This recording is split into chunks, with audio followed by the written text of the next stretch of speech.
ఈ రామకృష్ణ సేవా సమితి మార్గదర్శకులు, తర్వాత ఆశీర్వాదం ఇచ్చేటువంటి స్వామీజీ శ్రీ పరిజ్ఞానంద స్వామి గారు, అలాగే విశిష్ట పురస్కారాలు అందుకోవడానికి వచ్చినటువంటి స్వామి ఆదిత్య పరాశరి గారు, రామారావు గారు, దత్తాత్రేయ గారు, కనకరాజు గురుస్వామి గారు, అలాగే వేదిక మీద ఉన్నటువంటి రామకృష్ణ సేవా సమితి ప్రబంధకారిణి, ఎదురుగా కూర్చున్న అతిరథ మహారథులు, సేవా తత్పరులు, విద్యార్థులు, ఆకాశంలో నక్షత్ర మండలంలో ఎన్నెన్నో నక్షత్రాలు గమనము సాగిస్తున్నప్పుడు ఒక చిన్న బాలుడు తపస్సు చేస్తున్న ఒక ఋషి దగ్గరికి వచ్చి, నేను భూమి దగ్గరికి వెళ్తున్నాను, నేను వెళ్ళిన తర్వాత నువ్వు రావాలి అని ఆ బాలుడు ఆ ఋషి పుంగవునికి చెప్పి, ఆ సప్తర్షి మండలం నుంచి భూమికి తిరిగి వచ్చిన వాడే రామకృష్ణ పరమహంస. ఆ తర్వాత వచ్చినవాడు స్వామి వివేకానంద. వాళ్ళిద్దరు అమెరికాలో పుట్టలే, పాశ్చాత్య దేశాల్లో పుట్టలే, ఈ భూమి మీదే పుట్టారు. ఆకాశం నుంచి ఊడిపడలే, తల్లి గర్భం నుంచే జన్మించారు. ఒకరు సాధారణ నిరుపేద కుటుంబంలో పుట్టి, ఒకరు ధనవంతుల కుటుంబంలో పుట్టారు. ఆ ఇద్దరు అంతకుముందు మన పూర్వజులు చేసిన మార్గంలోనే నడిచారు. ప్రపంచంలో మన దేశం ఉన్నప్పుడు అమెరికా లేదు. ప్రపంచంలో అమెరికా వయస్సు 500 సంవత్సరాలు. మనం ఉన్నప్పుడు ఇరాక్ లేదు, ఇజ్రాయిల్ లేదు. ప్రపంచంలో మన సంస్కృతి ప్రపంచంలో విలసిల్లుతున్నప్పుడు ప్రపంచ పటంలో చైనా సంస్కృతి లేదు. మనము నడుస్తున్నప్పుడు, మనం సంస్కృతి గురించి మాట్లాడుతున్నప్పుడు, వ్యాపార వర్గాల గురించి మాట్లాడుతున్నప్పుడు, విద్య గురించి మాట్లాడుతున్నప్పుడు మనతో నడిచినటువంటి ఈజిప్షియన్ సంస్కృతి ప్రపంచంలో అస్సిరియా, సుమేరియా, బాబిలోనియా, మెసొపొటేమియా, అదేవిధంగా ప్రపంచంలో 58 సంస్కృతులు కలగర్భంలో కలిసిపోతే మిగిలిన ఒకే ఒక సంస్కృతి, నా భారతీయ సంస్కృతి. ప్రపంచంలో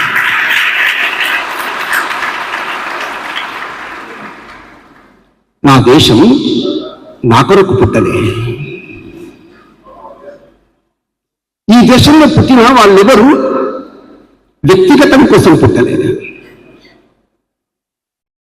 భాంటే కాంతి, భాంటే సస్యశ్యామలం, భాంటే జ్ఞానం, భాంటే సంపద.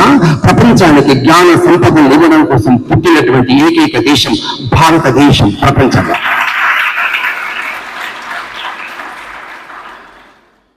మన భారత రాజ్యాంగంలో రాసి ఉంటుంది ఇండియా, దట్ ఈజ్ భారత్.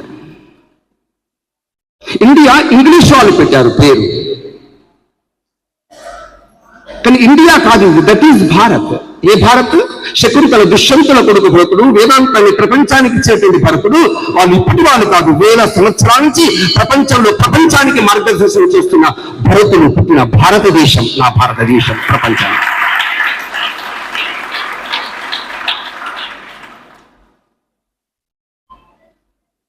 ప్రపంచంలో దాడులు జరుగుతున్నప్పుడు, దండయాత్రలు జరుగుతున్నప్పుడు, దోపిడీలు జరుగుతున్నప్పుడు నా దేశం కూడా దండయాత్రలకు గురైంది, దోపిడీలకు గురై ఈ దేశం.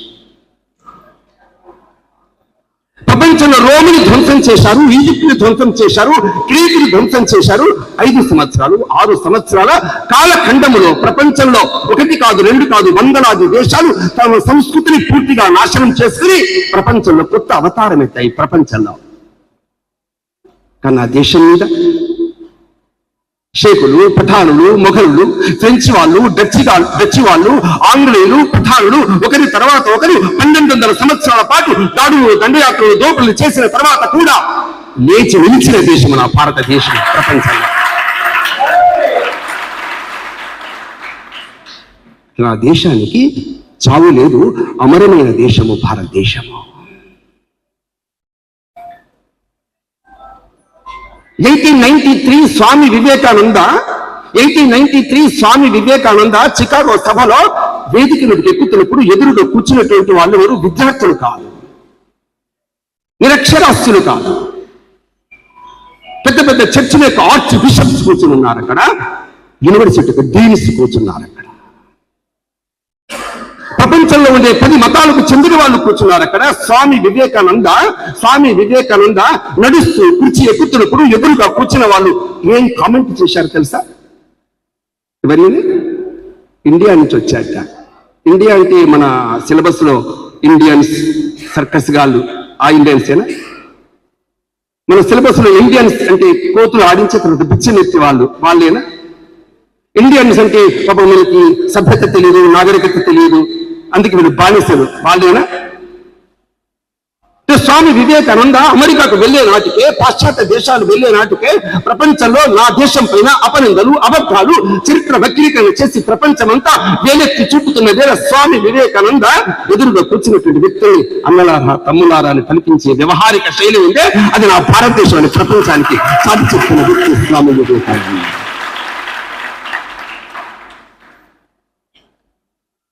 స్వామి వివేకానందుడు ఒక్కడే రిఫరెన్స్ పరిచయ పత్రం తీసుకుని వెళ్ళలే. స్వామి వివేకానంద సెప్టెంబర్ 11వ తేదీన ఉపన్యసించాల్సిన ఘట్టము కంటే 3 నెలల ముందే అమెరికాలో దిగి 3 నెలల పాటు ఉపవాసాలు ఉన్న వేళ అమెరికా ప్రపంచం పలకరించలే స్వామి వివేకానంద. ఇక్కడ స్వామి వివేకానంద మాట్లాడిన తర్వాత, స్వామి వివేకానంద మాట్లాడిన తర్వాత 4 సంవత్సరాలు 1893 నుంచి 1896 వరకు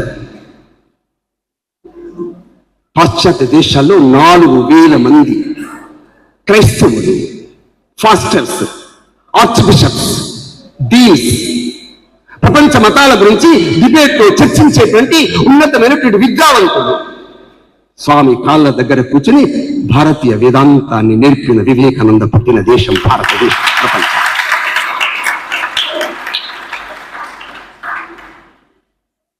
స్వామి వివేకానందుని సాహిత్యం మనం చదువుతున్నామే, లిటరేచర్ చదువుతున్నామే, పుస్తకాలు చదువుతున్నామే. ఎవరు రాశారు? స్వామి వివేకానంద మాట్లాడుతున్నప్పుడు రికార్డు చేయడానికి అనుకూలమైన పరికరాలు లేవే.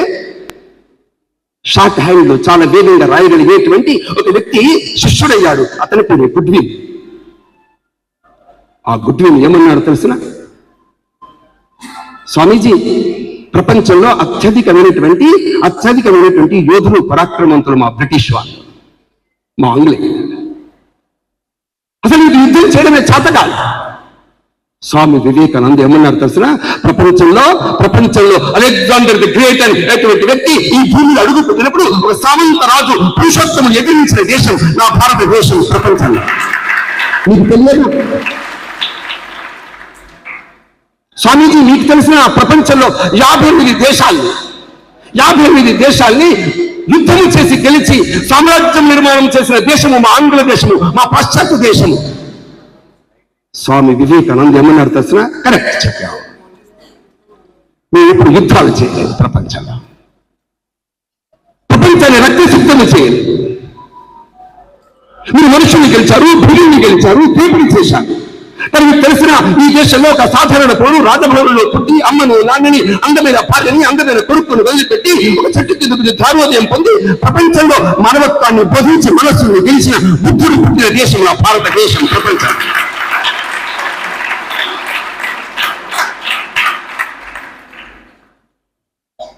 గుడ్విన్, స్వామీజీ ప్లీజ్ మా దేశాన్ని ఏమనకండి ప్లీజ్, నేనేదో మాట వరస కన్నాను, నన్ను మా దేశాన్ని పట్టుకుని తిరిగితే బాగుండదు అని వేడుకున్నాడు గుడ్విన్.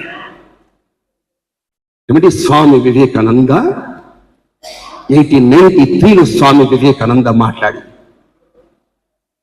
1895లో ఇంగ్లాండ్కి వెళ్ళినప్పుడు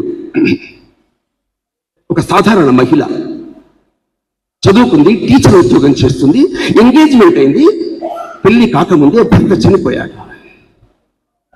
చర్చిలో కూర్చొని ప్రార్థన చేస్తుంది. 3 సంవత్సరాల నుంచి అసలు ఇంటి ముఖమే లేదు ఆమె. వెళ్ళి చెప్పారు, మార్గరెట్ ఈ మార్గరెట్ 3 సంవత్సరాల నుంచి చర్చిలో కూర్చొని ప్రార్థనలు చేస్తున్నారు. భారత్ నుంచి స్వామి వివేకానందనట ఇంగ్లాండ్ వస్తున్నాడు, లండన్. వెళ్ళి ఒకసారి విను ఉపన్యాసం. 3000 మంది కూర్చున్న ఆ మహిళల మధ్యలో ఈ మార్గరెట్ ఎలిజబెత్ నోబుల్ స్వామి వివేకానందని ప్రసంగం విని పరిగెత్తుకుంటూ వచ్చి,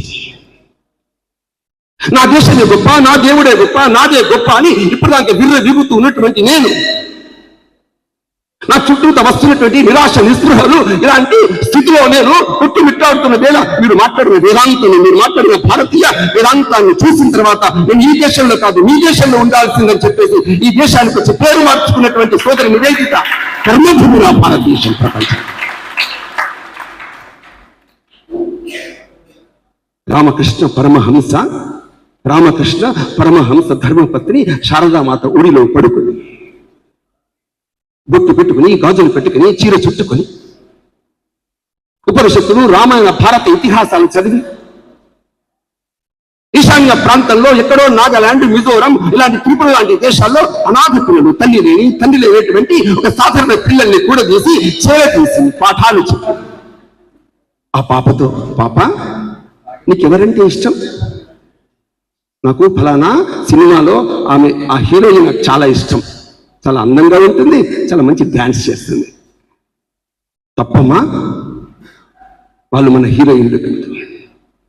మరి ఎవరు హీరోయిన్స్ అంటే? నీకు తెలీదా హీరోయిన్స్ అంటే? 1 సంవత్సరం పాటు లంకలో ఒక చెట్టు కింద ఉండి ఒకే చేతితో ఉంటూ రావణాసురుడు చూపిన ప్రతి ప్రలోభము, భయము వాటిని దూరం చేసి ఎవరి నిర్భయముతో నిలిచినటువంటి మహాపతివ్రత ఉందే ఆ సీతాదేవి నా హీరోయిన్ చెప్పమ్మా అని చెప్పిన సోదరి నివేదిత కర్మభూమి నా భారతదేశం.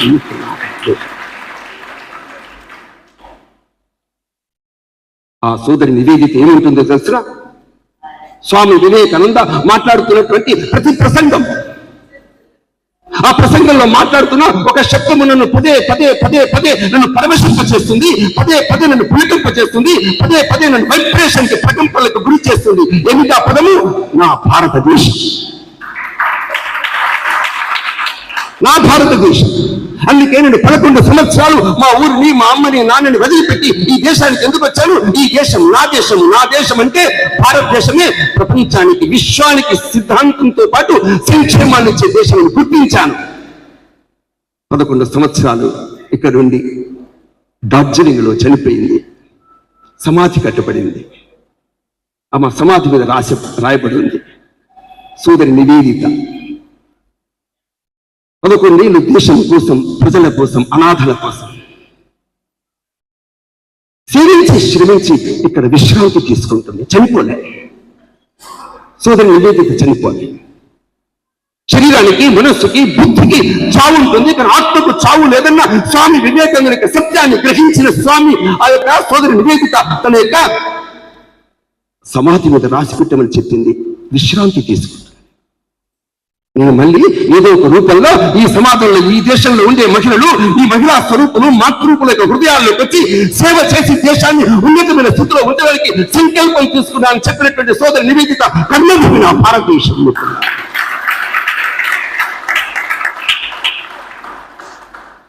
అమ్మని, నాన్నని వదిలిపెట్టి కొన్ని వేల కిలోమీటర్ల దూరం నుంచి సేవ చేస్తున్నా సోదరి నివేదిత, నేను ఇక్కడే ఉండి, ఈ చుట్టుపక్కల గ్రామాల్లో ఉండి, మీ ఇంట్లోనే ఉండి చదువుతూ సేవ చేయలేవా?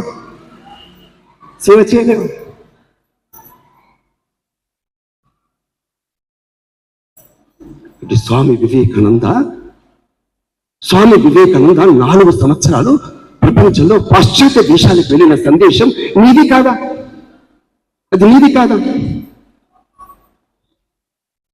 1897లో చెన్నైకి వచ్చినప్పుడు స్వామి వివేకానంద చెన్నైలో ప్రసంగిస్తున్నప్పుడు ఎదురుగా కూర్చున్న వాళ్ళు ఎంతవరండి? ఆంగ్ల మానస పుత్రులు, విద్యావంతులు ఎదురుగా కూర్చున్నారు. స్వామి వివేకానంద ఏం మాట్లాడుతూ వింటున్నారు స్వామి వివేకానంద ప్రసంగాన్ని. స్వామి వివేకానంద ఏమన్నారు తెలిసిన? నాకు కళ వస్తుంది, కళ కనిపించింది. రాత్రి కళ కాదు, పగటి కళ కాదు. నిజంగానే నా కళలో ఉన్నతమైన సింహాసనం మీద నా భారత మాత కూర్చుని ఉంది. నా భారత మాత ఉన్నతమైన సింహాసనం మీద కూర్చున్నప్పుడు ప్రపంచమంతా నతమస్తకమైన దృశ్యం కనిపిస్తుందని చెప్పినటువంటి వివేకానందుడు ఈ దేశంలో కనిపిస్తాడు. విశ్వాసం ఎదురుగా కూర్చున్న వాళ్ళు నవ్వుకున్నారు. ఏరా ఆయన చెప్తున్నాడు సింహాసనం కూర్చుంటా భారత మాత అట్లా అనిపిస్తుందా? ఎక్కడ చూసిన ఆంగ్లేయుల యొక్క ఈ దేశంలో దారులు దండయాత్రలు 14 లక్షల కోట్ల పౌరులు ఆంగ్లేయులు తిప్పిపోయారు. 1770 నుంచి 1947 వరకు 5 సార్లు దేశంలో కరువు తాండవించింది. దేశం దరిద్రమైపోయింది. దేశంలో ఉండేటువంటి ప్రతి అంశాన్ని, ప్రతి మేధస్సుని, ప్రతి వ్యక్తిని ఈ దేశం నుంచి దొంగిలించి నరికి హింసించినటువంటి 10 కోట్ల మంది భారతీయులు చంపినటువంటి ఒక దురాగతాలు ఆంగ్లేయులు దేశంలో చేశారు. ఈ దేశంలో పట్టుబట్టారు ఈ దేశాన్ని. నీకు అనిపిస్తుంది ఆ దేశం ఏదో జరుగుతుంది మార్పని? పాపం ఈ పెద్ద మనిషి స్వామీజీ ఉపన్యసిస్తూ ఏదో భారత మాత్రం ఉన్నంత సింహాసనంలో కూర్చుంటున్నది నిజంగానే కలలు కంటుంటా అని విక్కిరించారు స్వామీజీని. గుర్తుపెట్టుకోండి. 1897 సరిగ్గా 50 సంవత్సరాలు 1947 దేశానికి స్వాతంత్రం వచ్చిన దినమమ్మ 1947. 50 సంవత్సరాల కాలఖండంలో ఊహించగలరా ప్రపంచంలో ఇంత పెరుమార్పు సంభవించిందని? అటు స్వామి వివేకానందుని వాక్కు, స్వామి వివేకానందుని శరీరము, అతని మనస్సు, బుద్ధి, ఆత్మలన్నీ కూడా ఏకీకృతం చేసి ఈ సమాజంలో ఉండేటువంటి యువతి యువకుల హృదయాల్లో దేశభక్తి కలిగినటువంటి ప్రతి వ్యక్తి హృదయంలో సమైక్యత నింపిన స్వామి వివేకానంద పుట్టిన దేశమమ్మ ఈ భారతదేశం. 1898 డిసెంబర్ 9వ తేదీ ఆ సమయంలో రామకృష్ణ మట్టి పేరుతో సేవా కార్యక్రమాల్ని ప్రారంభించిన వ్యక్తి స్వామి వివేకానంద ఈ దేశంలో. మిత్రులారా, ప్రపంచంలో అమెరికా కర్తవ్యం, అమెరికా యొక్క వ్యాపారం, ప్రపంచంలో అమెరికా యొక్క గుణము, ప్రపంచంలో అమెరికా క్యారెక్టర్ వ్యాపారం. ఈ రోజున అమెరికా అధ్యక్షుడు ట్రంప్ వ్యాపారస్తుడు కాదా? వాళ్ళ కూతురు వ్యాపారస్తులు కాదా? ప్రపంచంలో అత్యధికమైనటువంటి విజ్ఞానం కలిగిన దేశం జర్మనీ. ప్రపంచంలో మతం గురించి మాట్లాడేటువంటి దేశాలు సౌదీ అరేబియా దేశాలు. ప్రపంచంలో ఎక్కడ సందు దొరికితే, ఎక్కడ అవకాశం దొరికితే, ఎక్కడ వేలు దొరికితే కాలు పెట్టి ఆక్రమించే గుణము ఇంగ్లాండ్ది కాదు. అట్లా ప్రపంచంలో ప్రతి దేశము తనదైనటువంటి ఆక్రమణ బోధనతో, తనదైనటువంటి స్వార్థపూరితమైన వ్యవస్థలతో ప్రపంచంలో అన్ని దేశాలు ఇతరులపైన ఆధిపత్యం చెలాయించాలన్న కర్తవ్యంతో నడుస్తున్న వేళ ఒకే ఒక దేశము భారతదేశము. నాకంటూ ఒక ధ్యేయం ఉంది, నాకంటూ ఒక లక్ష్యం ఉంది, నాకంటూ ఒక గోల్ ఉంది. ఏమిటది? సర్వీస్ అండ్ సాక్రిఫైస్ అనే ప్రపంచానికి చాటి చెప్పిన దేశము భారతదేశం.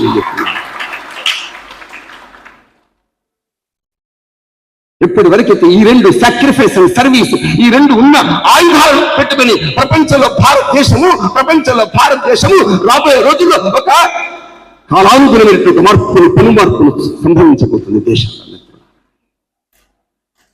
మీకు తెలిసిన 1947లో దేశానికి స్వాతంత్రం వచ్చినప్పుడు నా ఖజానాలో, నా బీరువాలో డబ్బులు లేవు. ఆంగ్లేయులు వదిలిపెట్టి వెళ్ళిపోయినప్పటికీ నా దేశంలో డబ్బులు లేవు, అప్పు పత్రాలు ఉన్నాయి. 1947లో నా దేశంలో వరి పండట్లేదు, గోధుమ పండట్లేదు. అమెరికా దగ్గర పిచ్చివాడుకుంటున్నాం మనమంతా. ప్రపంచంలో సైన్స్ ఏమంటే సాంకేతిక పరిజ్ఞానం నిన్నెవరు అడగట్లేదు, నాకు తెలియదు ఇవన్నీ. బట్టలు తొడుక్కోవడానికి మనకి వస్త్రాలు లేకపోతే ఇంగ్లాండ్కి వెళ్ళి ఇంగ్లాండ్లో మాంచెస్టర్ మిల్లులో తయారయ్యేటువంటి బట్టలు తొడుక్కుంటున్నాం. కలరా వస్తే, మసూసి వ్యాధులు వస్తే గుట్టుకుడిపోతున్నాం, చచ్చిపోతున్నాం. ఆ సమయంలో జర్మనీ వాళ్ళు, ఫ్రాన్స్ వాళ్ళు మెడిసిన్స్ ఇస్తున్నారు దేశంలో. ఎప్పటి వరకు? 1947 నుంచి 61 వరకు దేశం దుర్భరమైనటువంటి దారిద్ర్యంతో దేశం తాండవిస్తుంది, తల్లడిల్లుతుంది.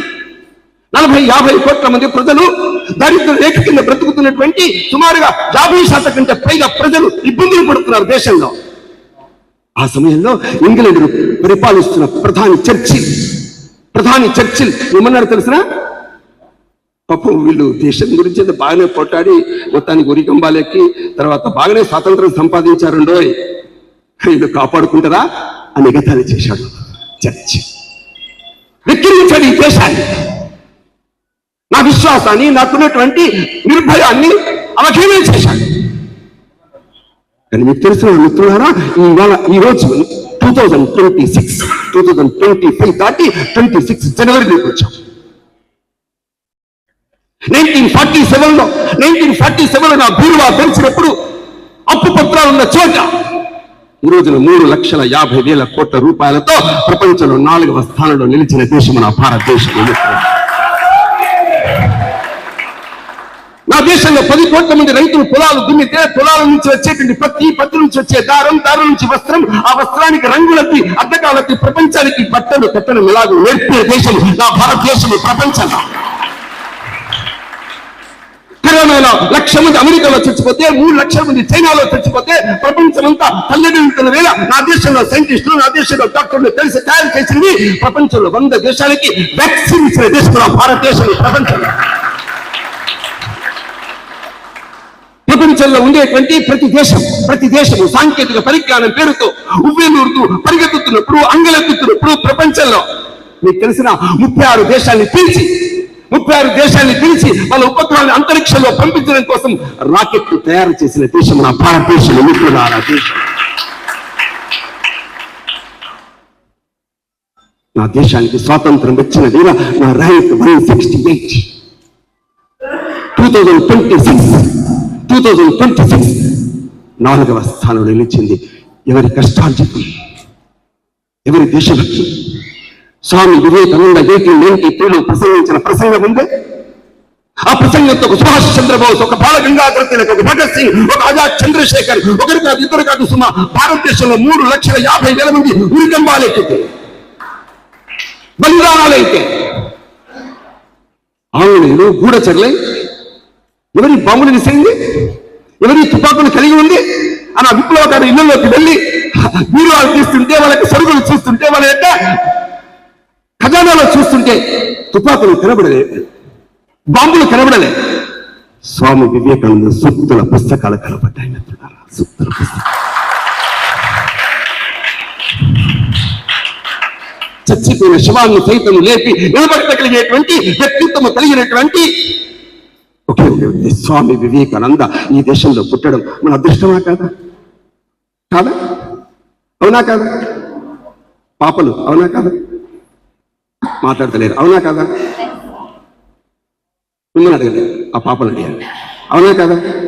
అవును అనండి ఒక మాట. అనండి అందరూ అనండి, అవునండి అందరూ అవును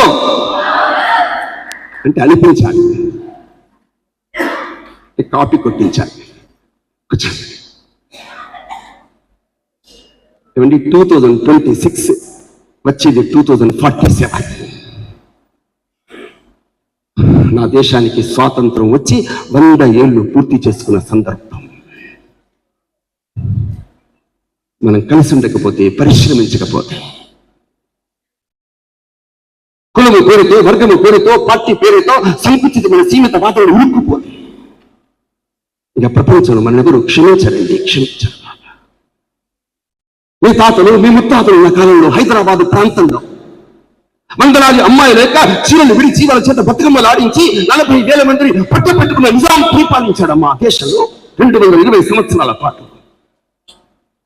250 సంవత్సరాలు నా భాషని, నా యొక్క సంప్రదాయాన్ని, నా వృత్తిని, నాకున్నటువంటి ప్రతిదాన్ని అణగదొక్కినటువంటి స్థితి కలిగినటువంటి సామ్రాజ్యవాదం ఈ దేశంలో ఒకప్పుడు ఈ దేశం సంభవించింది. బానిసలుగా బ్రతికాం దేశంలో. రేపు మీ పిల్లల్ని, మీ మనవల్ని అక్కడికి తీసుకెళ్తారా? ఆ కాలానికి తీసుకెళ్తారా? మీరు ఎంజాయ్ చేస్తూ మీ వ్యక్తిగతమైనటువంటి సున్నితమైనటువంటి పార్టీ పేరుతో, కులము పేరుతో, వర్గము పేరుతో మీకున్న స్వార్థాన్ని పిల్లల పేరు బలి చేసి ఆ పిల్లల్ని బలి పెట్టి ఈ దేశాన్ని వెనక్కి తీసుకెళ్తారా? లేదు. 2047 నా భారత మాత విశ్వగురు ఈ ప్రపంచంలో నతమస్తకమయ్యే రోజు రాబోతుంది మిత్రులారా. దానికోసం సమాజంలో కష్టపడాలి.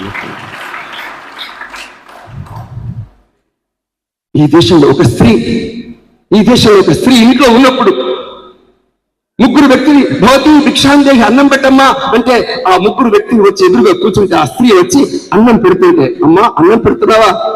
అన్నం పెట్టడం కాదమ్మా, నోటితో తినిపించాలి. నోటితో తినిపించాలా? అడిగిందే పిచ్చమెత్తడానికి, తర్వాత నోటితో తినిపించాలా? ఆమె కళ్ళు మూసుకుంది, ధ్యానం చేసింది, భర్తని స్మరించింది. ఈ వచ్చిన వాళ్ళు ఎవరో సాధారణ వ్యక్తులు కాదు సుమాని గ్రహించి వచ్చిన వాళ్ళు త్రిమూర్తులు బ్రహ్మ విష్ణు మహేశ్వరులను గ్రహించి భర్తని స్మరించి ఆ ముగ్గురిని చిన్నపిల్లగా చేసి ఉయ్యాల్లో పడుకోబెట్టి ఉగ్గు తినిపించిన సతీ అనసూయ పుట్టిన దేశం నా భారతదేశం ఎత్తున్నారు. ఆ బ్రహ్మ విష్ణు మహేశ్వరులను పిలిచి నాకు అట్లాంటి ఒక మంచి పుత్రుడి అని వేడుకని ప్రార్థిస్తే పుట్టినవాడే దత్తాత్రేయుడు ఈ దేశంలో మిత్రులారా. నేను సతీ అనసూయ గురించి మాట్లాడుతున్నాను, బట్టలు పరితిగిన అనసూయల గురించి కాదు. దేశం నేను బట్టలు విప్పుతాను ఇష్టం అంటే నేను చూస్తాను ఇందుకు అనేటువంటి ఒక దుర్మార్గపు సోషల్ మీడియాలో నా దేశంలో యువతరము, నా దేశంలో ఆడపిల్ల పక్కకి వెళ్తున్న స్థితిలో ఈ దేశాన్ని ధర్మాన్ని రక్షించమని చెప్పగలిగేటువంటి ఒక స్త్రీమూర్తికి జన్మనిచ్చిన దేశం నా భారతదేశం మిత్రుల. ఒక చిన్న పాప వాళ్ళ స్కూల్ లేదు, వాళ్ళ ఊర్లో వాళ్ళ గ్రామంలో అమ్మ ఇచ్చిన సంస్కారం, నాన్న ఇచ్చిన సంస్కారంతో పాటలు పాడుతుంటే దేవుణ్ణి స్థుతిస్తుంటే దారిన పోతున్నటువంటి ఒక రాజు చూసి, పాప ఎంత అనుకువ, ఎంత సహనం, ఎన్ని సంస్కారాలు లేకున్నాయి, కానీ చదువు రాదు అంతే కదా. నాకు రాదండి, మా ఊర్లో స్కూల్ లేదు, పర్వాలేదమ్మా అని ఇంటికి వెళ్ళి వాళ్ళ అమ్మతో నాన్నతో మాట్లాడి ఆ పాపని తను కుడికిచ్చి పిలిచేసి ఏమంటే పూరి పాక నుంచి రాజభవనంలోకి ప్రవేశించిన ఆ స్త్రీ, రాజభవనంలోకి ప్రవేశించిన స్త్రీ మామ చెప్పినటువంటి లెక్కలు, మామ చెప్పిన వైద్యము, మామ చెప్పినటువంటి విద్య, కరసాము కతిసాము పురపు సవారితో కేవలం 15-20 సంవత్సరాల్లో మొత్తము ఆ యొక్క ఇండో రాజ్యానికి రాని ఆ యొక్క ప్రాంతంలో ఉండే సాధారణ గ్రామాల్లో పద్మశాలల చేత ఏమంటే చీరను వేయించి మహేశ్వరుడి నగరాన్ని తీర్చిదిద్ది బద్రీనాథుని కొడుకు రామేశ్వరం వారికి దేవాలయాలు నిర్మాణం చేసి రైతులకి చెరువులు తవ్వించి బావులు తవ్వించి 23 సంవత్సరాలు దేశాన్ని ఏలిన అహల్యాబాయి హోల్కర్ పుట్టిన దేశం నా భారతదేశం. మా పాప అమెరికాకి వెళ్ళిందండి అని గర్వపడుతున్న వేళ ఆ పాప అమెరికాలో ఉండి నా సంస్కృతి మరవలేదు, పాశ్చాత్య జీవన శైలికి అలవాటు పడలేదు, ఏమంటే తను అమ్ముకోలేదు, తన శరీరాన్ని అమ్ముకోలేదు. కానీ ఆ పాప ఈ సంస్కృతిని గుర్తుపెట్టుకుని చదువుకుని గొప్పదై అంతరిక్షంలోకి వెళ్ళి 4 రోజుల పాటు సాంకేతిక పరిజ్ఞానం పేరుతో ఉండేటువంటి చిన్న లోపాలు కలిగిన 4 రోజుల పాటు అక్కడే ఉంది. చివరికి చేతులు భగవద్గీత గణపతిని పట్టుకుని వచ్చిన సునీత విలియమ్స్ దేశం భారతదేశం. ఒక ఆరు ఇంట్లో ఉండాలి, 6 పరికరాలు ఉండాలి, 6 వంటింటికి పరిమితమైన వేళ ఏమంటే కాకతీయ రుద్రుల యొక్క పుట్టలు పుట్టి వాళ్ళ యొక్క గడుపులో పుట్టి ఈ దేశంలో రైతులకు మేలు చేసిన రుద్రులు మేలు పుట్టిన దేశం భారతదేశం. ఆంగ్లంతో పోరాడి తన వక్షస్థలం తెగినా కూడా చివరికి యుద్ధంతులు చేసి ఈ దేశం స్వతంత్రం కోసం పోరాడిన ఝాన్సీ పుట్టిన దేశం నా భారతదేశం.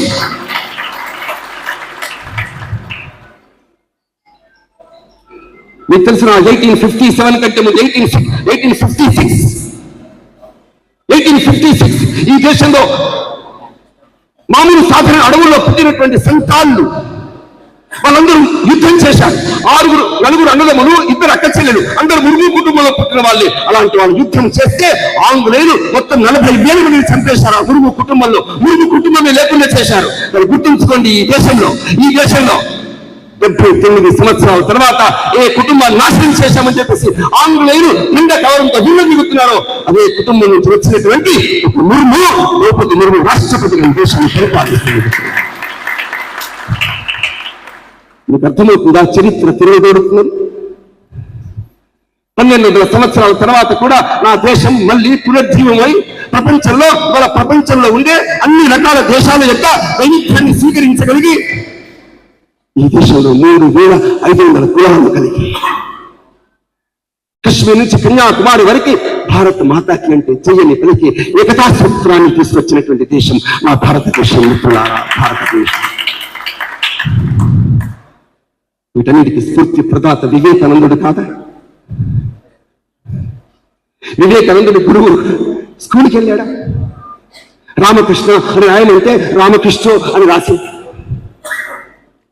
ఉదయం అంతా అమ్మవారు కాళికమ్మవారి దగ్గర కూర్చుని అమ్మవారి యొక్క చేతులెత్తి కాళ్ళెత్తి కూర్చుని అమ్మవారికి వచ్చిన నైవేద్యాన్ని తీర్పిస్తూ అమ్మతో మాట్లాడిన ఎవరి దేవస్వరూపుడు రామకృష్ణ పరమహంస.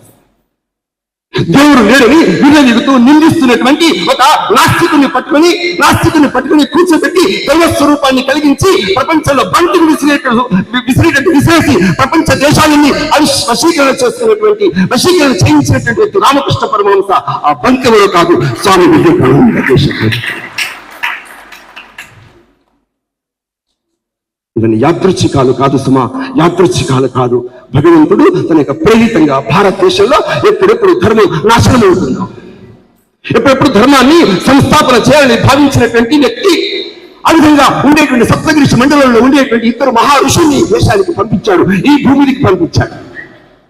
ఇప్పటికీ కూడా వాళ్ళ గురించి చదవకపోతే, ఇప్పటికీ వాళ్ళ గురించి తెలియకపోతే, మొబైల్స్ పట్టుకుని సీరియల్ మీద సీరియల్ రీల్స్ మీద రీల్స్ చూసి ఈ శరీరాన్ని, మీ మనస్సుని, బుద్ధిని అవహేళన చేస్తుంది. జన్మనిచ్చిన అమ్మ, జన్మనిచ్చిన నాన్న, వాళ్ళ ప్రేమ కంటే ఎవడో చిన్న మెసేజ్ పెడితే, ఫోటో పంపిస్తే ఆ విధంగా తెలియని వాడిని వెంట వలలో పడేటువంటి ఒక దౌర్బల్య స్థితి భారతదేశం. మీకు తెలిసిన స్వామి వివేకానంద 30 సంవత్సరాల వయస్సులో అమెరికాలో నడుస్తున్నప్పుడు, ఇంగ్లాండ్లో నడుస్తున్నప్పుడు ఎంతమంది అమ్మాయిలు బయటపడలే? స్వామి ఏమి మీరు చాలా స్మార్ట్గా ఉన్నారు స్వామి, అయితే ఏంటి నేను పెళ్లి చేసుకుంటే స్వామి. ఎందుకు? పెళ్లి చేసుకుంటే మన ఇద్దరికి పుట్టబోయే కొడుకు ఇంకా స్మార్ట్గా ఉంటాడు. నీకు స్మార్ట్ కొడుకు కావాలా? అవును స్వామి, నన్ను కొడుకుగా భావించమన్నాడు స్వామి వివేకానంద. ఆ రోజున స్వామి వివేకానంద ఆమె వలలో పడి ఉంటే,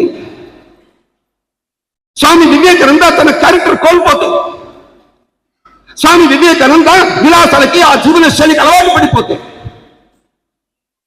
ఈ దేశంలో ఈ రోజున ఇటువంటి జాగ్రత్తలు చూడగలమా? ఇక్కడ స్వామి వివేకానందుడు ఎందుకు గొప్పవాడయ్యాడంటే తన వ్యక్తిత్వాన్ని కాపాడుకుని ప్రపంచానికి మార్గదర్శనం చేయగలిగేటువంటి వ్యక్తిగా తీర్చిపడ్డాడు భారతదేశం. అందుకే రామకృష్ణ పరమహంస సన్నిధిలో పెరిగిన స్వామి వివేకానంద కూర్చున్న చోటికి ఎవరు వచ్చారండి? ఒక మహా వ్యక్తి వచ్చాడు. మామూలు వ్యక్తి కాదండి. డబ్బు అంటే డబ్బు, విలాసాలంటే వినోదాలు, వినోదాలంటే వినోదాలు కలిగిన వ్యక్తి వచ్చాడు. వస్తే స్వామి వివేకానంద మాట్లాడాడు. ఆయన కోపం వచ్చింది. అరే నేను వచ్చి చాలాసేపు మాట్లాడా. దగ్గరికి వెళ్ళి, స్వామి నేనెవరో తెలుసునా? ఎవరు? అసలు నేనెవరు అనుకుంటున్నావు? ఎవరు మీరెవరు? ప్రపంచంలో కింద అత్యంత ధనిక కుటుంబంలో పుట్టిన ధనవంతుని నేను. రాక్ ఫెల్లర్. నాకు రాక్ ఫెల్లర్ అయితే ఏంటి? రాక్ ఫెల్లర్ అయితే ఏంటి?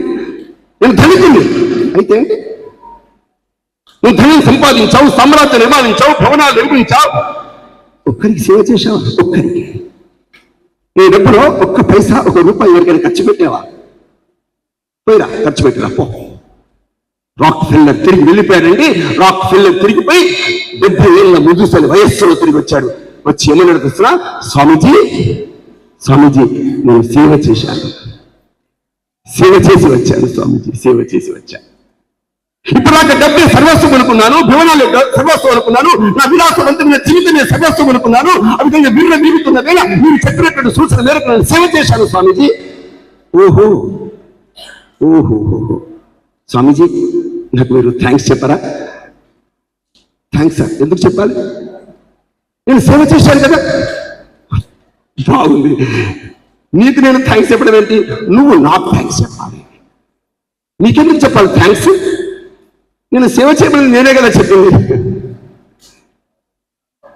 ప్రపంచంలో ధనికులు విర్రవీగుతున్నటువంటి అహంకారంతో ఉన్నటువంటి వ్యక్తుల హృదయాల్లో చోటు నింపి సేవా తత్పరతని, త్యాగ తత్పరతని ప్రపంచానికి నేర్పినటువంటి స్వామి వివేకానంద గడ్డ నా భారత గడ్డ సుమా ప్రపంచం నమ్ముతున్నారు.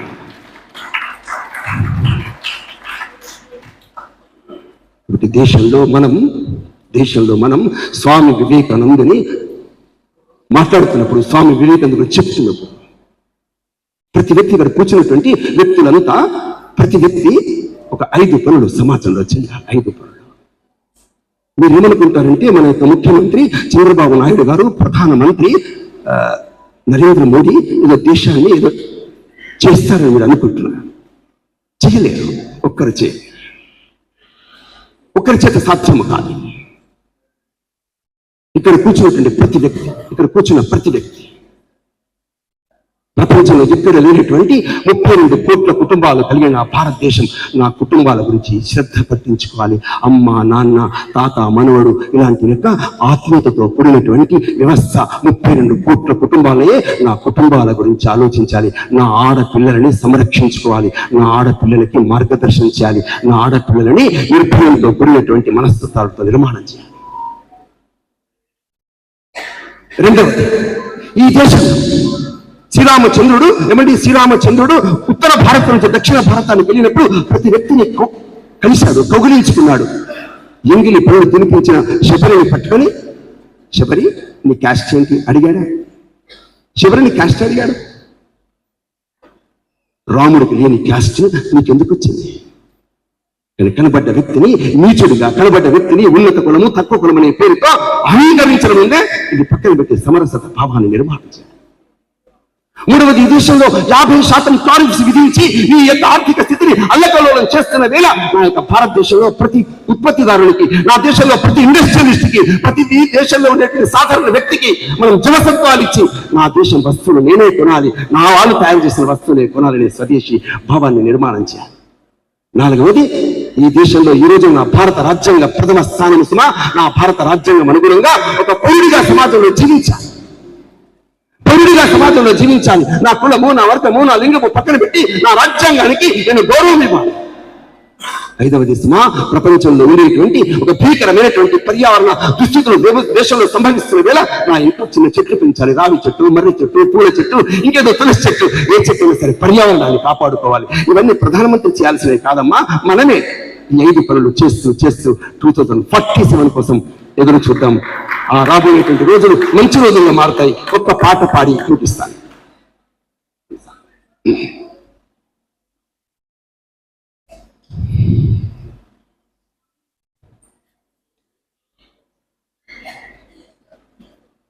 మన దేశ సరిహద్దుల్లో ఒక సైనికుడు పాడుతున్న పాట.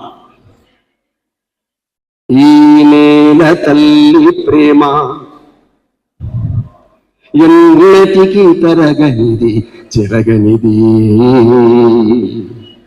ఈ నా బ్రతుకుపై అధికారమున్నది తల్లికే. ఏ దేశాల ప్రజలైనా చెవులారవేటి కనుల కంటే నా అస్థికలపై సమాధిపై జై హిందని ప్రతిధ్వనించేను. ప్రవహించే నా రక్తం ప్రజల కోసమే, ప్రాణం పోతి పోని దేశం కోసమే, ప్రాణం పోతి పోని దేశం కోసమే. సరిహద్దులు జవానులు ఉరిమిన వీలా, నీల కొరిగిన వీలా, ఉగ్రవాద ఉన్మాదుల తరిమిన వీలా, నేను ఎరిగిన వీలా. చేమంతుల భూబంతుల మాలలు నాకొద్దు, కీర్తి పతాకాలు కాంత కనకాజల సొత్తు. చస్తే ఈ భూమిలో మరో జన్మ కోరుతాను, దాసుడనే ఉంటానని అమ్మనడుగుతాను. ఎర్రకోట నిగిరి నీ వల్లల జెండా, ఎర్రకోట నిగిరి నీ వన్నెల జెండా. ఒరిగిన నా శవం పైన ఎగిరితే చాలంటాను, ప్రాణం పోతే పోని దేశం కోసమే.